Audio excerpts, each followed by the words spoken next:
Hi there, my name is James Palmer, and I'm the author of, among other things, The Depths of Time.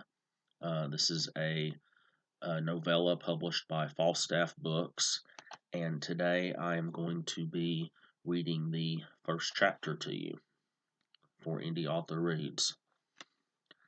The Madness in London.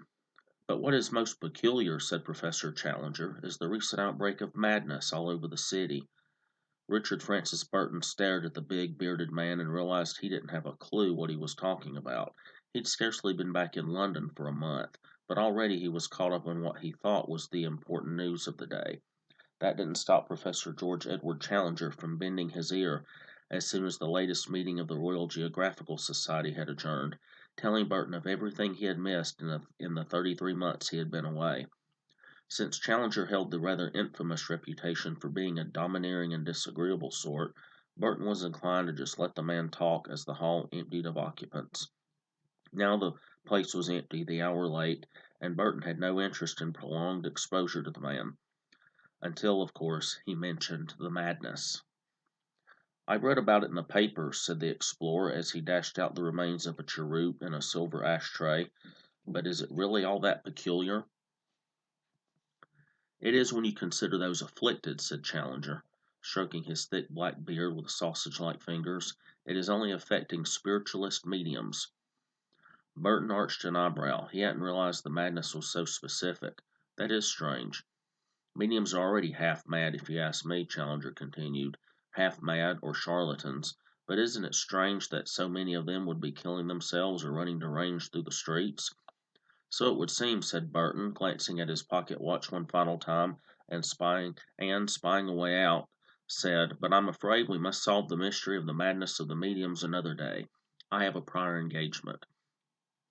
Professor Challenger stared at Burton wide-eyed, taken aback at being so suddenly dismissed. "Oh, yes. Very well, then. It was nice talking to you." The two rose from their chairs, and Challenger offered Burton his hand, the much larger man giving it an almost bone-rending shake. "And you," said Burton, half-heartedly. He had heard stories about Challenger for years, but had never met the man until now. Challenger had made quite a name for himself while Burton was in Africa, searching for the source of the Nile, going on an expedition of his own that caused a stir throughout London. Half the city thought him mad, while the other half thought him a charlatan. Burton hadn't made up his mind where he fell along that divide, but he had enough to worry about right now, so soon after returning from his explorations, a trip that had almost killed him.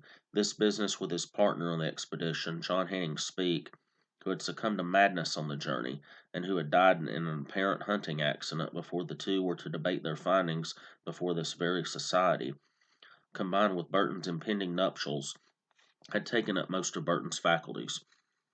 Now he wanted nothing more than a quiet evening among like-minded friends and plenty of brandy. As the two men were about to part ways, a small female voice from the other side of the vast hall said, "Excuse me." Both men turned at the sound. Across a sea of wooden chairs stood a tall woman in a dowdy dark green dress of a style no longer in fashion. She stared at the two men nervously, her lace-gloved fingers clutching a large carpet-bag. "I'm sorry, madam," Challenger boomed. "The meeting ended an hour ago." "Oh, dear," she said. "I'm sorry. I'm terribly late, aren't I?" "Is there something we can help you with?" offered Burton. "Yes, there is. I'm looking for Captain Richard Francis Burton and Professor George Edward Challenger." Challenger's eyes widened in surprise, and he ceased stroking his enormous beard. Burton made a slight bow. "Well, madam, you are in luck. I am Richard Francis Burton, and this is Professor Challenger." The woman brightened and closed the distance between them, extending her right hand. "Perhaps my timing wasn't so unfortunate after all. My name is Elizabeth Marsh, and I need your help." Burton settled himself back into the chair he had occupied while Challenger wagged his gums at him. Challenger did the same. Elizabeth Marsh took one of the small wooden chairs used for the meeting and turned it so she faced them, sitting down and placing her carpet-bag by her right side. Burton observed the woman carefully. Her American accent identified her as a denizen of New England, if he remembered his dialects correctly. A plain woman, yet not unattractive. Her sea-green eyes seemed to take everything in, a careful study of her surroundings. Her mouth seemed overlarge, the lips unnaturally thick, her ears small and almost non-existent. Her dark brown hair was twisted in a tight bun. Challenger slouched in his chair beside Burton, unsure of what to make of their latest acquaintance. "What can we help you with, Miss Marsh?" asked Burton, afraid Challenger would show off some of his trademark bluster and rudeness. She sat in silence for a long moment, choosing her words.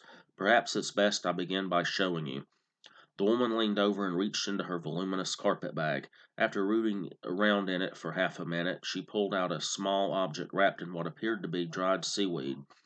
She unwrapped the little parcel and held it out for Burton and Challenger to see. "My traveling companion and I discovered this off the coast of Rapa Nui in the South Seas." Burton removed it from its seaweed wrapping and stared at it.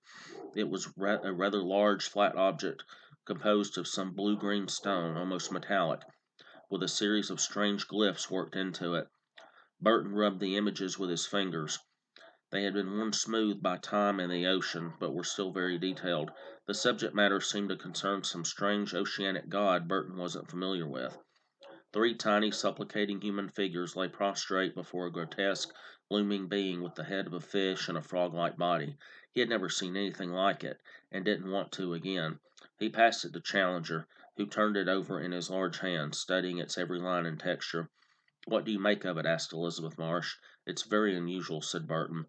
"Where did you say you found it?" asked Challenger. "Off the coast of Rapa Nui," said the woman.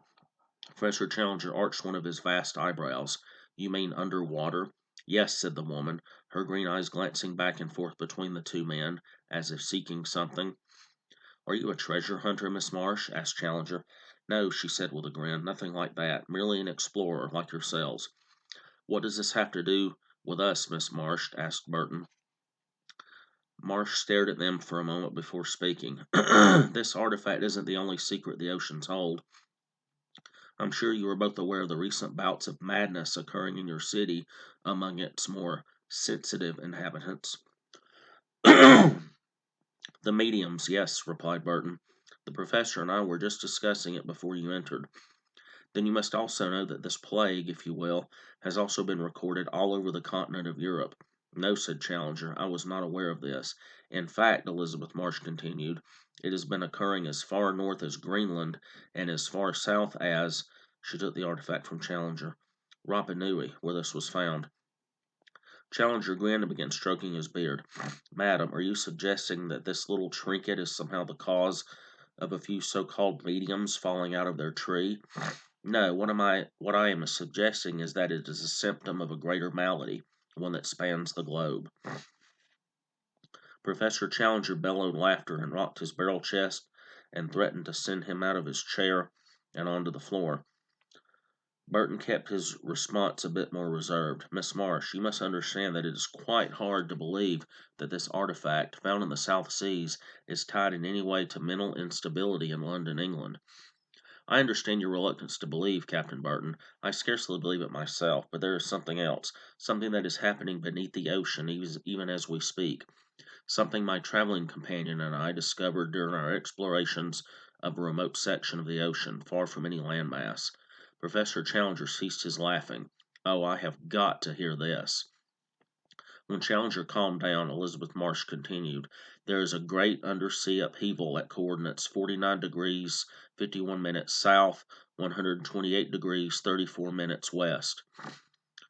Professor Challenger glared at her, then got up and left the room. Burton and the woman followed him. The big zoologist was in the society's map room, selecting a map from a rack set along one wall and spreading it out on a large desk.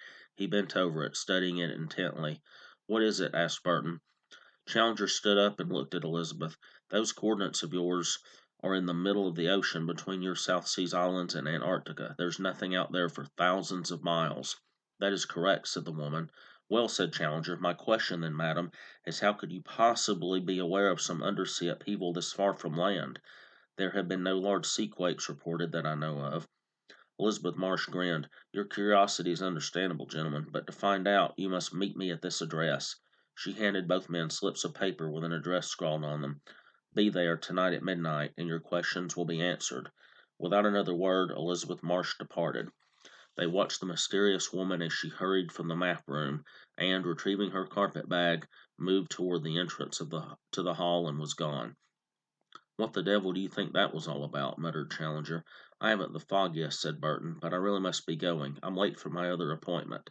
Burton grabbed his copper and walking stick, leaving the professor to stand there muttering to himself about the strange woman who had just vanished from their lives as quickly as she appeared. And that's The Depths of Time. It's available on Amazon in paperback and Kindle, from Falstaff Books.